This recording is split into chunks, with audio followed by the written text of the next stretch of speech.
Good morning, my dear students of class 10. Now, today we will continue the next topic which I have discussed about the terms in previous audio clip.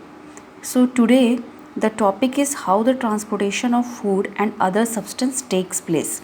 So, students, firstly, I will talk about the diagram and what are the structures which help to conduction and translocation of food. तो translocation का मतलब मैंने आपको previous term पे ही बताया था कि किसी सब्सटेंस का ट्रांसपोर्ट होना from one cell to another cell. Okay, जल्दी से समझ लेते हैं ये इस डायग्राम में क्या है। सेल्स, ये जो सेल्स आपको दिख रही है लीफ को हम सोर्स बोल रहे हैं। क्यों?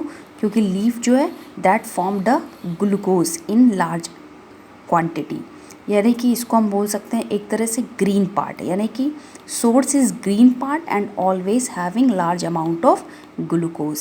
सिंक हमेशा रूट है that do not have large amount of food, it means glucose, so it behave like sink. And sink को हम बोल सकते हैं नॉन ग्रीन पार्ट। ये जो आपको दिख रहा है कंपेनियन सेल्स हैं। इन 9th class you have already read about the types of xylem and phloem cells, because here we are talking about the transportation of food, so the phloem cells which help to transport the foods. और phloem की कौन सी mainly sales है, that is phloem में भी ये कौन सी cell है, sieve tube cell है, यानी कि ये जो आपको दिख रही है phloem की सीव ट्यूब सेल है। एंड सीव ट्यूब सेल के साथ जो लगी हुई है दैट इज कंपेनियन सेल्स। आपको मैंने 9th क्लास में ही बताया था why companion cells attach directly to the sieve tube cells, because sieve tube cells have do not have nucleus, so it depend on the companion cells, because companion cells have large amount of nucleus, so all the activities which is performed mainly by companion cells.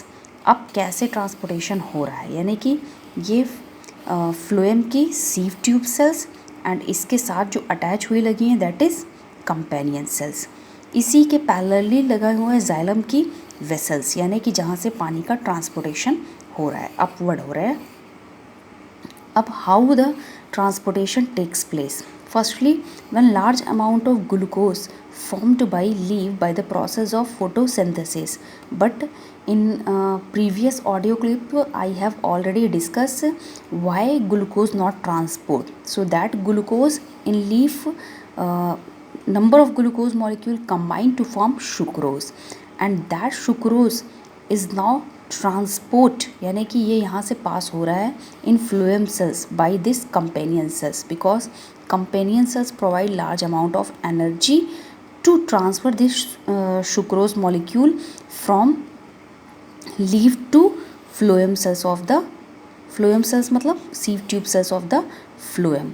But because अब क्या हो जाता है because में कि भाई ये जब सुक्रोज पहुंचने लगता है यहाँ पर तो इतना ज़्यादा बल्क बन जाता है, तो इस बल्क को कम करने के लिए, या एक तरह से कह सकते हैं कि यहाँ पर सुक्रोज के मॉलिक्यूल का कंसंट्रेशन इतना ज़्यादा हो जाता है that can not move downwards.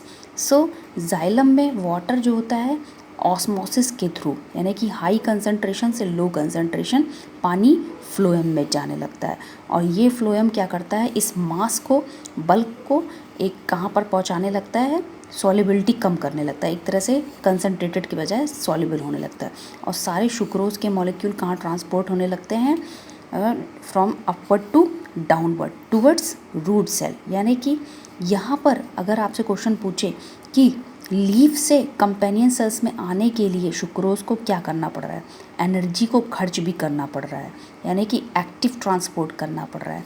Same यहाँ पर क्या हो रहा है, ऑस्मोसिस हो रही है। अब सुक्रोज को रूट तक जाने के लिए भी अपनी एनर्जी को खर्च करने रूट के पास देना पड़ रहा है, यानी कि एक्टिव एनर्जी कहाँ पर लग रही है, फ्रॉम सोर्स टू सिंक। अब क्या होता है, जब सॉल्युबिलिटी मेंटेन हो जाती है तो यही पानी के मॉलिक्यूल देखते हैं कि भाई सॉल्युबिलिटी मेंटेन है, अगेन ऑस्मोसिस के थ्रू जाइलम में फिर से रिटर्न बैक हो जा रहे हैं। तो एक तरह से ये क्या हो रहा है, ट्रांसपोर्टेशन हो रहा है फूड का, but it is by directional. By directional का मतलब ये लीफ से रूट में भी हो सकता है, रूट से बड में भी हो सकता है, बड से ब्रांचेस में भी हो सकता है। It means transportation of food is bidirectional, और एक तरह से हम कह सकते हैं multidirectional. But water transportation is not bidirectional, it is unidirectional from root to stem. So एक तरह से हम कह सकते हैं ट्रांसलोकेशन जो है it is a rapid process, बहुत फास्ट प्रोसेस है that help to passage of materials in bulk from leaf to root. One thing besides the product of photosynthesis, मतलब कि भाई केवल जो प्रोडक्ट बन रहे हैं फोटोसिंथेसिस के उसको ही ट्रांसपोर्ट नहीं कर रहा है फ्लोएम का sieve tube cells, some other substance like amino acids and hormone are also transported by this phloem tissue. So this is your how the transportation of food takes place. All the students please draw the diagram and also write down the explanation. I will not provide you notes because explanation is enough to write your notes.